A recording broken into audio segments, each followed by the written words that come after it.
Hi, my name is Emily Ritzema. I am a student at Liberty University in Comms 522, and today I'm going to be talking to you about the speech act theory.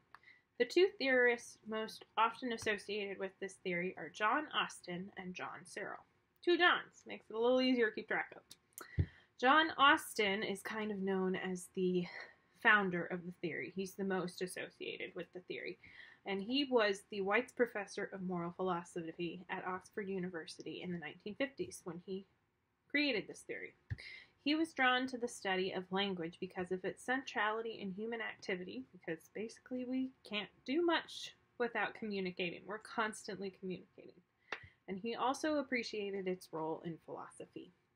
John Searle, the later contributor to the theory in the 60s and 70s, was a former student of Austin's at Oxford, and he is now the Slusser Professor of Philosophy at UC Berkeley. And he refined Austin's theory by adding a little bit of something into the mix, and we'll get into that later. But first, Austin. Austin believed that there were two types of speech acts. The first, performative. Something is accomplished by being spoken. Your utterance accomplishes something. Basically saying, I do, at your wedding, accomplishes you becoming married. As opposed to somebody asking you if you like pizza and you say, I do. Doesn't really accomplish anything other than the knowledge that you like pizza, which isn't groundbreaking. And then there is the constitutive speech act, where it describes the situation in a true or false context, such as saying, hey, you're late, or it's cold outside, or I'm going to get burned if I eat that soup right now, it's too hot. Those would be constitutive. Along with constitutive and performative speech acts, he added 3 traits to each speech act. The first is locutionary. It eliminates uncertainty. So if somebody asks you a question like, hey, what time is it? And you say, oh, it's 10:35. That eliminates the uncertainty because you have now given them the answer to the question that they had. Perlocutionary, the second one, triggers immediate action. So if you told your friend it was 10:35 and they all of a sudden ran out the door because they were late for class, that would be perlocutionary because you haven't seen them run that fast in a while. And the third is illocutionary. Illocutionary changes the meaning or the purpose. So if your friend asked you what time it was, locutionary. You told them what time it was, perlocutionary. They start freaking out because they're late, and you say, no, wait, class doesn't start till 10:45 today. That changes the purpose of them running out the door. They no longer have to do that because they're not late. That would be illocutionary. So that is Austin in a nutshell. Now, Searle, where Austin emphasized action, the things that happen, the action that happens when you speak, Searle emphasized context. The intention of your utterance, the intention of your speech must be known because the context of what you're saying signifies what type of utterance it is. So along with Austin's speech act categorizations, Searle added his own 5 types of speech acts to the theory. The first being assertive, how things are. So if I were to tell one of my students, because I'm a teacher, if I were to tell one of my students, class is starting, that's how it is. Class is scheduled to start right now, so it's starting. Second one, directive. It gets people to do things. If I were to tell my students, all right, it's time to get to work. You're going to need a Chromebook. That's a directive speech act. It's telling them to get ready to work. Now, commissive, the third, so we have assertive, directive, and commissive so far. Commissive is a commitment to do something. So if a student who particularly struggles with this kind of project asks for help, I would say, yes, I am coming to help you. I'm committing to coming to help you.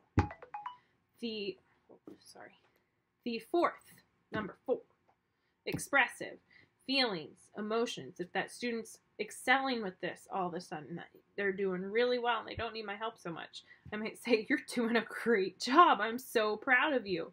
That would be expressing feelings and emotions. And the 5th, declaration. It is the end of class and I say, okay, Don't leave until you put the Chromebook away. It's adding kind of a condition to something. So that's Searle and Austin. Austin is all about action, while Searle is all about context. And you kind of need both for Speech Act to work properly. Now, in some of the articles I read, some were just kind of basically explaining what Speech Act theory is. Some were explaining how Searle and Austin came to these conclusions. But the two that really caught my eye were how it was being applied. No, three that caught my eye was how it was really being applied in the real world. Two of them had to do with education, which hit home for me and got me very interested, and one of them had to do with the medical field. The medical field, the article that I read, is called The Significance of Past Statements by Joanne Gordon. In 2013, she was evaluating a case about a patient who was an elderly patient who didn't quite have the mental capacity to take care of themselves anymore or know what was best for them medically. Now, this patient had said several times that she did not want to end up in a residential home, that she just wanted to be quick and done, die peacefully, and not be a burden to anyone. But her family wanted to put her in a home. Now, what the doctors were struggling with in this case was to either whether or not to honor this patient's past statements. These past statements seemed pretty declarative, seemed pretty directive, and seemed pretty assertive. She was very clear what she wanted in the past, but now in the present, where she's not as coherent as she was, that she's not medically stable, should they or should they not take those past statements into consideration? Now, it was kind of a war within themselves, within the family members and within the doctors. But what the conclusion was at the end was that, yes, these statements are helpful, but they cannot make the decision for you. They can educate the decision, but they can't make the decision. Because you don't know for certain at this point in time whether or not she meant what she said. And that's really where Searle's context comes in. What kind of situation was she in when she said that? What kind of stability was her health in when she said those things? And is that really best for her at this time when she can't make the decision herself? So that was the medical field. A little bit heavy. Now, education, the one article that stood out to me the most was treating Speech Act theory as a theory of education. As a student who's getting their master's in teaching, this was extremely interesting to me. This article was called How to Do Things with Mouse Clicks, applying Austin's Speech Act theory to explain learning in virtual worlds by Swee-Kin Lo and Clinton Golding. In 2016, these two scholars took a look at the Speech Act theory and kind of applied it to the world of education, in which Austin's intentions, conventions, and authorities just kind of fit right in. Whereas we have an intention to speak, in education, teachers have the intention to teach, and students have the intention to learn. Most of the time, we hope.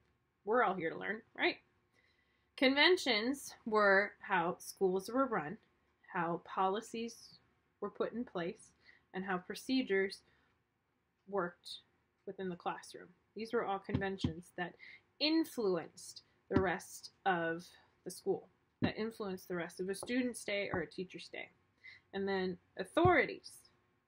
The teachers and the administration are the authorities in the school. So it kind of made sense. They weren't able to explore it extensively, but they did kind of put a call out there for the use of it as an educational theory. So I'm just about out of time. Thank you for watching this video, and I hope that you came away knowing more about Speech Act theory than you did when you clicked on this video. Thanks. Bye.